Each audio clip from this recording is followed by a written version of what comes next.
Hello, ഇതൊരു ഇളമ്പക്ക കറി വെച്ച കഥയാട്ടോ. ഇളമ്പക്ക എന്നൊക്കെയാണ് ഞങ്ങളുടെ തലശ്ശേരി ഭാഗം, അതായത് മലബാർ ഏരിയയിൽ ഒട്ടുമിക്ക ഭാഗത്തും ഇളമ്പക്ക എന്നാണ് ഇതിന് പറയുക. ഇവിടെ എറണാകുളത്ത് വന്ന ശേഷം ഞാൻ കക്കയിറച്ചിന്ന് ഇതിനെ കേട്ടു തുടങ്ങിയത്. അപ്പോൾ ഞാൻ ഈ ഉണ്ടാക്കുന്നത് ഞങ്ങളുടെ വീട്ടിൽ, അതായത് ഞാനും എൻ്റെ കുഞ്ഞു കുടുംബത്തിൽ എൻ്റെ ഭർത്താവിനും മക്കൾക്കും ഇഷ്ടപ്പെട്ട രീതിയാട്ടോ. വളരെ സിമ്പിളായ ഒരു കറിക്കൂട്ടാണിത്. ഇത് നമ്മൾ വെള്ളമൊന്നും ചേർക്കുന്നില്ല. കക്കയിറച്ചി കഴുകി മഞ്ഞൾപ്പൊടി, മുളക് പൊടി, കുറച്ച് ഉപ്പ്, വെളിച്ചെണ്ണ, ഇത് മൂന്നും ചേർത്ത് നന്നായി മിക്സ്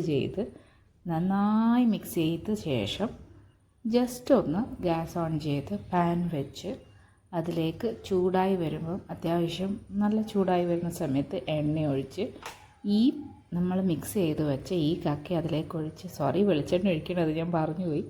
നമ്മൾ അത്യാവശ്യം നല്ല രീതിയിൽ വെളിച്ചെണ്ണ ഒഴിച്ചിട്ടുണ്ട് കേട്ടോ, കാരണം വേറെ വെള്ളം ഇതിൽ ചേർക്കുന്നില്ല. ഈ ഒരു എണ്ണയിൽ വെച്ചിട്ടാണ് ഇത് മൊത്തം നമ്മൾ പാകം ചെയ്തെടുക്കുന്നത്. നന്നായി ചൂടായ എണ്ണയിലേക്ക് ഇതേ ഇങ്ങനെ ഇട്ട് കഴിയുമ്പോൾ ഇത് പൊട്ടിത്തെറിക്കുന്ന കണ്ടോ എണ്ണ, നല്ലൊരു മണം വരും. അപ്പോൾ ഇത് നന്നായി മിക്സ് ചെയ്ത ശേഷം ഇതിലേക്ക് ചേർത്ത് അല്പം കറിവേപ്പില എന്ന് വെച്ചാൽ എനിക്ക് ഭയങ്കര ഇഷ്ടമുള്ള കാര്യം കേട്ടോ. ഞാൻ എല്ലാ കറിയിലും അത്യാവശ്യം നല്ല രീതിയിൽ കറിവേപ്പില ഇടും. ഇതിലും അതുപോലെ നല്ല രീതിയിൽ കറിവേപ്പില ഇട്ടിട്ടുണ്ട്. ഇതുപോലെ നന്നായി പരത്തി വെച്ചാൽ ഇത് പെട്ടെന്ന് കുക്കായി കിട്ടും. എന്നാലും നമുക്ക് അത്യാവശ്യം സമയമെടുക്കും. നന്നായി സമയമെടുത്ത് കുക്ക് ചെയ്യുമ്പോൾ നല്ല ടേസ്റ്റ് ഉണ്ടാവും. സാധാരണ ഞാനിങ്ങനെ എണ്ണ ഉപയോഗിക്കാറില്ല. ഇതിലിപ്പോൾ വെള്ളം ചേർക്കാത്തത് കൊണ്ട് അത്യാവശ്യം എണ്ണ ഒഴിച്ചിട്ടുണ്ട്. ഇങ്ങനെയൊക്കെ ഒതുക്കി വെച്ച ശേഷം നന്നായി കറിവേപ്പിലയിട്ട് അടച്ചു വയ്ക്കുക. ഈ കക്കയിറച്ചി എന്ന് പറയുന്നുണ്ടല്ലോ, എൻ്റെയൊക്കെ കുട്ടിക്കാലത്ത് വളരെ വിരളമായി മാത്രം കിട്ടിക്കൊണ്ടിരുന്നൊരു വിഭവമായിരുന്നു. എൻ്റെ അച്ഛൻ്റെ വീട് എരഞ്ഞോളിപ്പാലം, അതായത് തലശ്ശേരിയുടെ ഒരു പ്രധാന ഭാഗമാണ് എരഞ്ഞോളിപ്പാലം. പുഴയുടെ തീരമാണ്. അവിടെ വട്ടത്തോണിയിൽ ആൾക്കാർ വരുമായിരുന്നു പണ്ട്. അപ്പോൾ അവരവിടെ കിടന്ന് വള്ളത്തിൽ കിടന്ന് വിളിച്ചു പറയും ഇളമ്പക്ക എന്ന് പറയുമ്പോൾ എൻ്റെ വീട്ടിൽ നിന്ന് എൻ്റെ കൊച്ചച്ഛൻ, ഞങ്ങൾക്ക് അവിടെ പാപ്പൻ എന്നാണ് പറയുക, എൻ്റെ പാപ്പനും ആൻറ്റിയും ഒക്കെ ബക്കറ്റോ കലവോ എന്തൊക്കെയോ ആയി അവിടെ ചെന്ന് അതിലൊത്തിരി നിറയെ ശേഖരിച്ചുകൊണ്ട് വരും. വീട്ടിൽ വന്ന് അത് തിളപ്പിക്കുന്നതും ആ തിളക്കുമ്പോൾ ഉണ്ടാകുന്ന ഒരു തിളപ്പിക്കാന്ന് വെച്ചാൽ വേവിക്കുമ്പോൾ ഉണ്ടാകുന്ന ഒരു മണമുണ്ടല്ലോ, ആ മണമൊക്കെ എനിക്ക് ഇന്നും ഓർമ്മയിലുണ്ടാവും. ഞാൻ എന്നും കക്കയിറച്ചി ഉണ്ടാക്കുമ്പോൾ കഥകളൊക്കെ എൻ്റെ കുട്ടികളോട് പറഞ്ഞു കൊടുക്കാറുണ്ട്.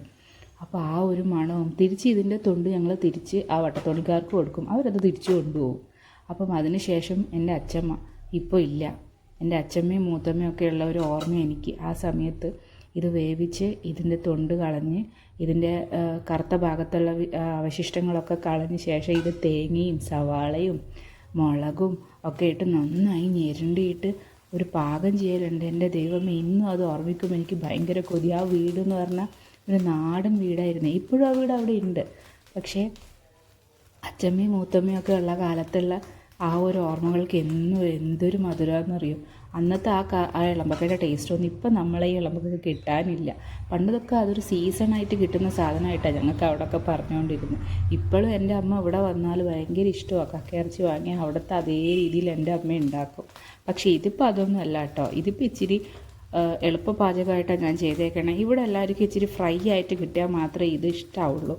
എൻ്റെ വീട്ടിൽ ഞാനും അമ്മയും മാത്രം ഉണ്ടാകുന്ന സമയത്ത് ഞങ്ങൾ പഴയ കൂട്ട് തേങ്ങയൊക്കെ ഇട്ട് സവാളൊക്കെ ഇട്ട് ഒരു പ്രത്യേക മണത്തിലുണ്ടാക്കും. ഇതിപ്പോൾ അതൊന്നും അല്ല കേട്ടോ. അതിപ്പോൾ നിങ്ങൾ കണ്ടില്ലേ, അത്യാവശ്യം ഫ്രൈ ആയിട്ടുണ്ട്. എന്നാലും ഞാൻ ഡീപ്പ് ഫ്രൈ ചെയ്തിട്ടില്ല. അതത്ര നല്ലല്ലോ കുട്ടികൾക്ക് കൊടുക്കാൻ. അപ്പോൾ ഇതാണ് എൻ്റെ ഇളമ്പക്കയുടെ പിന്നിലുള്ള കഥ.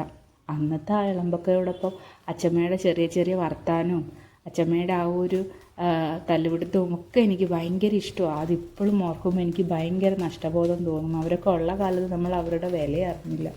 അവരുടെ പാചകത്തിൻ്റെ രുചി ഇപ്പോഴും എൻ്റെ വായിലുണ്ട്. എൻ്റെ ആൻറ്റിയൊക്കെ ഇപ്പോഴും ഇത് ചെയ്യും. പക്ഷേ ഇപ്പോൾ ഞങ്ങൾ കല്യാണം കഴിഞ്ഞ് അങ്ങോട്ടൊക്കെ പോകാറേ ഇല്ല.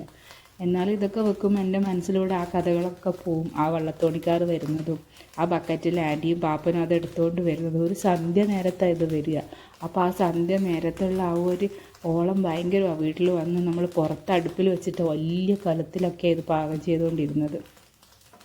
ബക്കറ്റിലൊക്കെ കൊണ്ടുവരുമെങ്കിലും ഉണ്ടാക്കി വരുമ്പോൾ ഇതിലും ഇത്രയും കൂടെ കൂടുതലേ ഉണ്ടാവുള്ളൂ കേട്ടോ. മിക്കവാറും തൊണ്ട് കൂടുതലാണല്ലോ അങ്ങനെ മൊത്തത്തിൽ കിട്ടുമ്പോൾ. അപ്പോൾ ഇതൊക്കെയാണ് എൻ്റെ കക്കയിറച്ചിയുടെ പിറകിലുള്ള കഥ. ഇതിനും അത്യാവശ്യം നല്ല മണവും നല്ല ടേസ്റ്റും ആക്കി എടുത്തു.